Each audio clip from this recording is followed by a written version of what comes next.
Hello friends, আজ চলে এলাম আরও একটি মজাদার রেসিপি নিয়ে। রেসিপিটি হলো ডাক বাংলো চিকেন। নামটা শুনলেই যেন মনে হয় না জানি কি শক্ত একটা রেসিপি। না বন্ধুরা, একদমই না, খুবই সোজা ও খুবই চটজলদি বানানো যায়। 1850-এর দশকে ইংরেজরা আমাদের দেশে যখন ডাক ব্যবস্থা চালু করেন, তখন সারা দেশে ডাক বাংলো তৈরি হয়। আর সেই সব বাংলোতেই তৈরি হতো চিকেনের এই রেসিপিটি। আরও অনেক কিছু তৈরি হতো, কিন্তু এই রেসিপিটি খুবই বিখ্যাত হয়, আর সেখান থেকেই নাম হয় ডাক বাংলো চিকেন। তো চলুন বন্ধুরা, শুরু করা যাক। বন্ধুরা, ডাক বাংলো চিকেন তৈরি করার জন্য আমি এখানে 1 কেজি চিকেন নিয়ে নিয়েছি।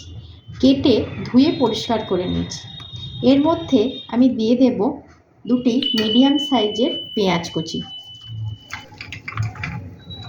দিয়ে দেব 2 চামচ রসুন কুচি, দিয়ে দেব নুন, এরপর দিয়ে দেব 2 চামচ লঙ্কার গুঁড়ো, 1 চামচ হলুদ গুঁড়ো।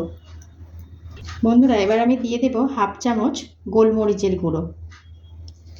এরপর বন্ধুরা দিয়ে দেব গোটা কাঁচা লঙ্কা 4টে, আর দিয়ে দেব 100 গ্রাম টক দই।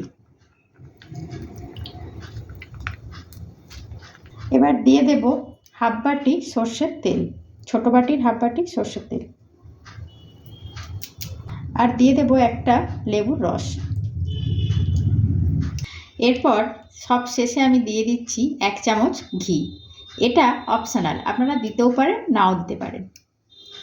এবার আমি এই সমস্ত জিনিসগুলোকে ভালো করে মাখিয়ে নেব।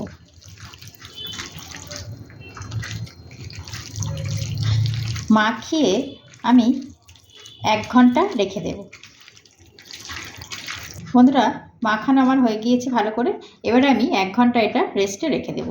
আর এই সময় আমি 4টে আলু কেটে নেব, কারণ আমরা তো বাঙালি আফটার অল, তো মাংসের সাথে তো আলু তো লাগবেই। তো চলুন বন্ধুরা, দেখতে থাকুন। বন্ধুরা, 1 ঘন্টা হয়ে গেছে।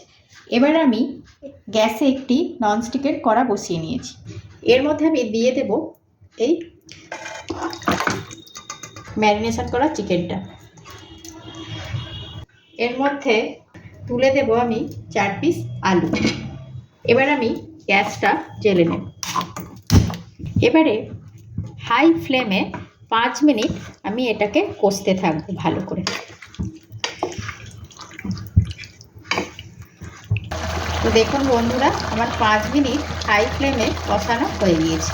দেখুন কি সুন্দরভাবে জলটা ছেড়ে দিয়েছে।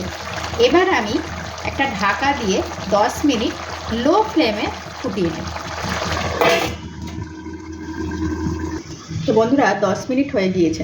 এবার আমি ঢাকাটা খুলে দেখব। দেখুন সুন্দরভাবে তেল ছেড়ে দিয়েছে। এবার আমি দিয়ে দেব 1 কাপ গরম জল। জলটা দিয়ে দিলাম। এরপর 5 মিনিট হাই ফ্লেমে ফুটিয়ে নিলেই তৈরি হয়ে যাবে ডাক বাংলো চিকেন।